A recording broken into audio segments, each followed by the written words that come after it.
Всем привет, с вами я, Бернет Уланова, журналист «Кактус Медиа». И у нас снова в гостях Виталий Пукаев, психолог и гештальт-терапевт. Сегодня мы обсудим очень интересную тему.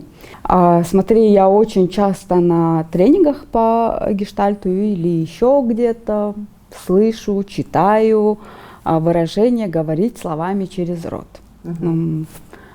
Нужно, я думаю, дать какую-то инструкцию, как это делать, как выражать свои чувства, желания словами, понятно. Знаешь, почему я пришел вообще в психологию? Потому что моя жена, она психиатр по первому образованию, да, и когда она пошла после психиатрии сразу в гештальт-терапию, она стала со мной разговаривать на каком-то непонятном языке. Мне стоило пойти на гештальт, чтобы научиться с ней разговаривать на одном языке, чтобы понимать ее, не просто ее слова понимать, но и посыл, да. А вообще, да, бывают в жизни ситуации, когда я вроде говорю человеку, а человек меня не понимает. Это вот как раз таки про то, что мы сейчас с вами и будем обсуждать. Когда я тебе говорю про что-то, ну то, что называешь пассивной агрессией, знаешь, там такая у тебя вот красивая зеленая кружка стоит, написано «Кактус Медиа», там небось вода залита. Эх, классно, что у тебя в такой кружке такой прекрасный напиток есть. Я вроде тебе говорю, и вроде говорю внятно. На самом деле же там, я хочу передать через попеновку, или там, как ты говоришь, пассивная агрессия, что я хочу пить. Но я не научен, допустим, прямо говорить. Ну вот как этому научиться? Потому что если я скажу, да, потому что если я скажу тебе прямо там, да, Бем, дай, пожалуйста, попить мне чего-нибудь. В моей картине мира я стану плохим, потому что мальчики-то не просят уже у девочек чего-то. И моя картина мира, она будет нарушена. Вот. Ну, в данном контексте, в данном примере, как я могу сказать, да?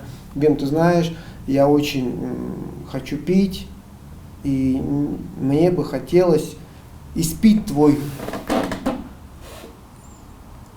шикарнейший напиток из там, зеленой кружки. Ты не против? То есть я через «я» посылаю тебе свое желание. Там. И таким образом работает вот именно «я» послание. Да? Я через «я» послание могу отправлять тебе и свои чувства. Там, знаешь, я чувствую, там, не знаю, злость, так как мне не нравится, когда по дому раскиданы там, не знаю, носки. Вот, ты меня не упрекаешь в том, что у меня по дому там носки раскиданы мои, да, но и говоришь, что тебе не нравится. И теперь другой может, послушать это и принять во внимание, послушать и не принять внимание. Ну это уже его выбор. Да, это уже выбор. Вот. И если возвращаться к первоначальному запросу, да, твоему, как научиться. Да, как вот это научиться делать? Пробовать говорить через «я». Через с малых чего-то, да? Да, не через «мы». Мы хотим сейчас с тобой, Бема, попить воды, потому что ты, возможно, и не хочешь этого. Или там, а не хотела бы ты, Бема, попить воды, хотя на самом деле я хочу. Вот. Учиться говорить через «я». Я хочу, мне хотелось бы, мне важно. Вот, и тем самым я начинаю выстраивать новую взаимосвязь. Мне кажется, от того и стали популярны различные паблики в Инстаграм, в которые полстраны пишут свои какие-то семейные проблемы и не могут решить их сами, возможно, из-за того, что не умеют говорить через «я».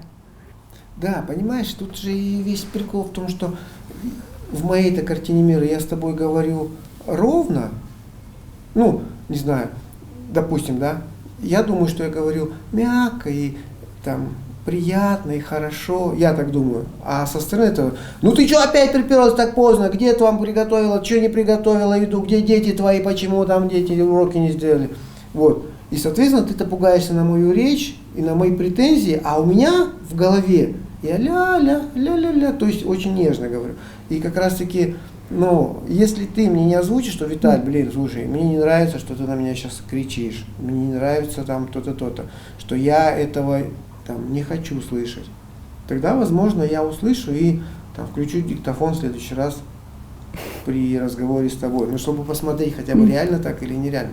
Соответственно, психолог в таких вот конфликтах как раз таки нужен как рефери, да, для того, что ты реально слышишь, что он говорит, или ты реально говоришь то, что она слышит, потому что, ну, человеческое восприятие так устроено, да, что я воспринимаю мир такой, какой он есть. Бема воспринимает мир такой, какой он есть, у нее в голове. Если мы, допустим, с вами сейчас, если я скажу, там, знаете, в моей прихожей стоит роза, и большая часть из вас начнет представлять розу, цветок, там, не знаю, с бутонами, а на самом деле там тетя Роза стоит, моя приехавшая из Казани, и которая учичмяки мне привезла, да, вот. Фишка в этом. Всем спасибо, что были с нами. До новых встреч.